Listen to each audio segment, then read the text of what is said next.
मिट्टी में दफन करना अच्छा होता है, जलाना अच्छा होता है, या गंगा जी में समाधि देना? जलाना अंतिम संस्कार। मिट्टी में दफन करना अच्छा होता है, जलाना अच्छा होता है, या गंगा जी में समाधि देना? जलाना अंतिम संस्कार। क्रिश्चियन धर्म के जीसस क्राइस्ट हैं, इसीलिए तरह हिंदू धर्म के फाउंडर कौन है? सनातन धर्म के फाउंडर कौन हुए? स्वयं भगवान श्रीमन नारायण, स्वयं भगवान। আসসালামু আলাইকুম দর্শক, এই হিন্দু পণ্ডিত বলছেন যে মানুষের মৃত্যুর পরে মানুষকে জ্বালিয়ে দেওয়া উত্তম। মুসলমান আলেমগণ, মুসলমান বিদ্বানগণ মনে করেন যে মানুষের মৃত্যুর পরে মানুষদেরকে কবরস্থানে বা মাটির নিচে দাফন করে দেওয়া উত্তম। হিন্দুরা মনে করে যে তাদের ধর্মের কৃষ্টি কালচার বেশি উত্তম, মুসলমানরা মনে করে যে তাদের ধর্মের কৃষ্টি কালচার বেশি উত্তম। এখন আমরা দেখব সায়েন্টিফিক্যালি এবং বিজ্ঞানের দৃষ্টিকোণে কোনটা বেশি উত্তম। আমরা প্রথমে এই হিন্দু পণ্ডিতের লেকচারটা শুনবো, তারপরে ডক্টর জাকির নাইকের লেকচারটা শুনবো, তারপরে আমরা কম্প্রোমাইজ করার চেষ্টা করব। উভয় তুলনামূলক আমরা দুটোকে একসাথে রেখে আমরা চিন্তা ভাবনা করার চেষ্টা করব, গবেষণা করার চেষ্টা করব যে কোনটা বেশি উত্তম। তো চলুন বেশি কথা না বাড়িয়ে আমরা প্রথমে এই হিন্দু পণ্ডিতের লেকচারটা শুনে নিই, তারপরে ডক্টর জাকির নাইকের লেকচারটা শুনবো। তাহলে আমরা বুঝতে পারবো যে কোনটা বেশি উত্তম। হিন্দু হোক এবং মুসলমান হোক সেটা বড় কথা নয়, সায়েন্টিফিক্যালি কোনটা বেশি উত্তম সেটা হচ্ছে সবচেয়ে বড় কথা। তো চলুন আমরা তাদের ভিডিওগুলো দেখে নিই। गुरुजी, मेरा एक छोटा सा प्रश्न है। जैसे कि हमारे बुद्धिज्म धर्म है, उसके फाउंडर गौतम बुद्ध हैं, क्रिश्चियन धर्म के जीसस क्राइस्ट हैं, इसीलिए तरह हिंदू धर्म के फाउंडर कौन है? सनातन धर्म के फाउंडर कौन हुए? स्वयं भगवान श्रीमन नारायण, स्वयं भगवान, भगवान श्रीमन नारायण ही है। और दूसरा प्रश्न मेरा ये था महाराज कि जैसे कि कोई भी इंसान की जब मृत्यु हो जाती है तो उसे मिट्टी में दफन करना अच्छा होता है, जलाना अच्छा होता है, या गंगा जी में समाधि देना? जलाना अंतिम संस्कार। क्यों अच्छा होता है, वो कुछ व्याख्या कर दीजिए महाराज। क्योंकि पंच तत्वों से शरीर बनता है। जी हाँ। अग्नि ही एक ऐसा तत्व है जो पांचों तत्वों को पांचों में लीन कर देता है। कैसे? कैसे? जैसे हम जलते हैं, जब कोई मरने के बाद जलता है जी हाँ। तो शरीर में जो अग्नि तत्व है, अग्नि में जलने से वह अग्नि तत्व अग्नि में मिल गया।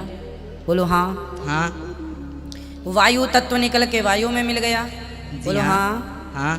जल तत्व भाप बन के उड़ गया। जी हाँ। हाँ।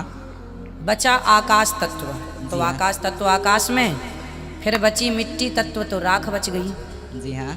अब आप किसी को जमीन में गाड़ देंगे तो जमीन में गाड़ने के बाद मिट्टी तत्व, पृथ्वी तत्व तो पृथ्वी में मिल जाएगा, जल तत्व जल में मिल जाएगा, पर मिट्टी के अंदर आकाश तत्व कैसे मिलेगा? पहला ठीक है। ठीक है। दूसरा तत्व अग्नि तत्व मिट्टी के अंदर कैसे मिलेगा? इसलिए वह मरने के बाद तो फिर सब हड्डियां गल ही जाती हैं जमीन में गाड़ने पर फिर भी जो हमारे सनातन धर्म का प्रोसेस है कि पांच तत्व जाकर पंच तत्व में मिल जाएं, उसके लिए अग्नि संस्कार से फिर बड़ा कोई संस्कार नहीं। कहा जाता है कि जब कयामत का दिन आएगा तो उस वक्त अल्लाह जब सबको फिर से उठाएंगे तो कहा जाएगा कि अपनी कब्रों से उठो। तो हम हिंदुओं का क्या होगा, क्योंकि हमारी तो कोई कब्र नहीं होती। भाई साहब का सवाल है कि वो कहते हैं कि क़यामत के दिन जब अल्लाह ताला वापस से हमें दूसरी जिंदगी देंगे तो कहेंगे अपने कब्रों से उठो। हिंदू भाई साहब पूछे कि हिंदू लोग तो कब्र में दफनाए नहीं जाते, हिंदू बच्चे दफनाए जाते ना। हिंदू बच्चे, हिंदू मजहब में छोटा बच्चा है उसको जलाया नहीं जाता, उसको दफनाया जाता है। फिर भी कई मुसलमान हैं जो डूब के मरते हैं, जो जल के मरते हैं, उनको भी दफनाया नहीं जाता है, जिनकी हमें मिलती नहीं। ये जब अल्लाह ताला कहेंगे कि फिर से हम जिंदगी देंगे, जरूर नहीं कि आप कब्र में से ले आ जाएंगे। जो भी इंसान मर चुका है उसके नई जिंदगी दी जाएंगे। कुरान मजीद में अल्लाह ताला फरमाता है कि अल्लाह उसमें जान डालेंगे, फिर मौत देंगे, फिर से जान डालेंगे।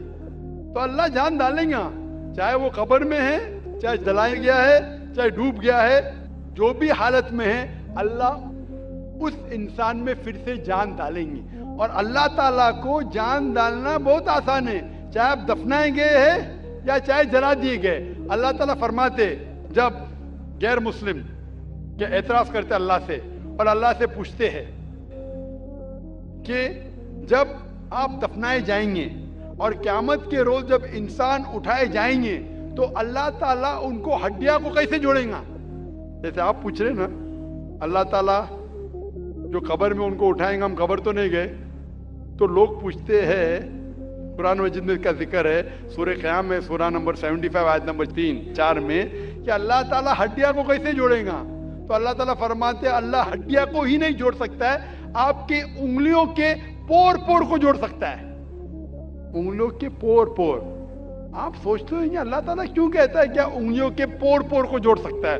आज की साइंस ये कहती है, सर फ्रांसिस गोल्टिन एक साइंटिस्ट है जो सन 1880 में एक डिस्कवरी किए कि फिंगरप्रिंटिंग मेथड के दो इंसान करोड़ों लोगों में भी उनके फिंगरप्रिंट यकसा नहीं हो सकते। तो अल्लाह ताला फरमाते हड्डियों को तो छोड़ो, मैं आपके उंगलियों के पोर पोर को इकट्ठा कर सकता हूं और हूबहू वैसे पैदा कर सकता हूं। तो अल्लाह के लिए फिर से जान डालना बहुत आसान है, चाहे वो इंसान दफनाया गया है या जलाया दिया गया है या डूब के मरा है।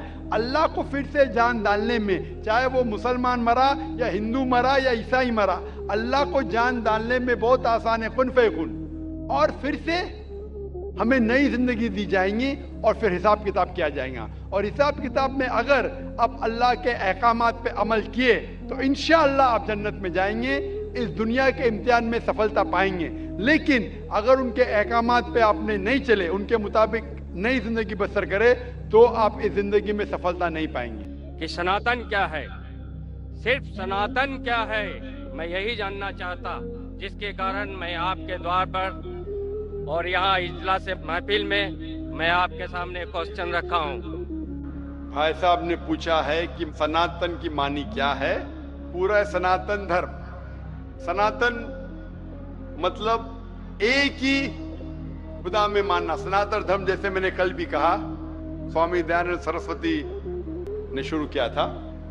और सनातन धर्म मतलब वो कहते हैं कि अगर आपको जानना है कि ईश्वर क्या है और धर्म क्या है, तो सबसे ऊंची किताब वेद के ऊपर अमल करना चाहिए। तो इनने वेद की तहकीक करने के बाद यह साबित किया कि ईश्वर का डेफिनेशन क्या है वेद और उपनिषद के जरिए। और जैसे मैंने कल भी कहा और परसों भी कहा कि जब आप पढ़ते छंदोग्य उपनिषद चैप्टर नंबर 6 सेक्शन नंबर 2 श्लोक नंबर 1, एकम एविदित्यम, खुदा एक ही है, भगवान एक है, दूसरा नहीं है, लिखा है श्वेता श्वेता उपनिषद में चैप्टर नंबर 6 श्लोक नंबर 9, ना चस्य कसिज जनिता न जदीपा।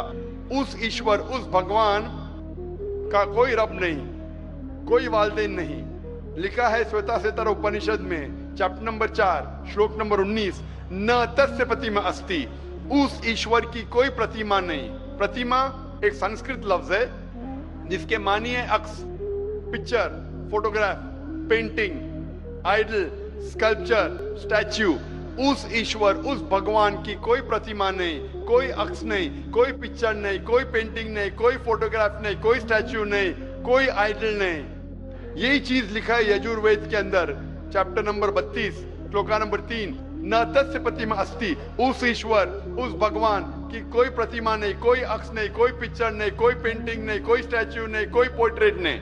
और जो ब्रह्मा सूत्र हिंदुइज्म का, एकम ब्राह्म द्वितीया नास्ते नैना नास्ते किंचन, भगवान एक ही है, दूसरा नहीं है, नहीं है, नहीं है, जरा भी नहीं है।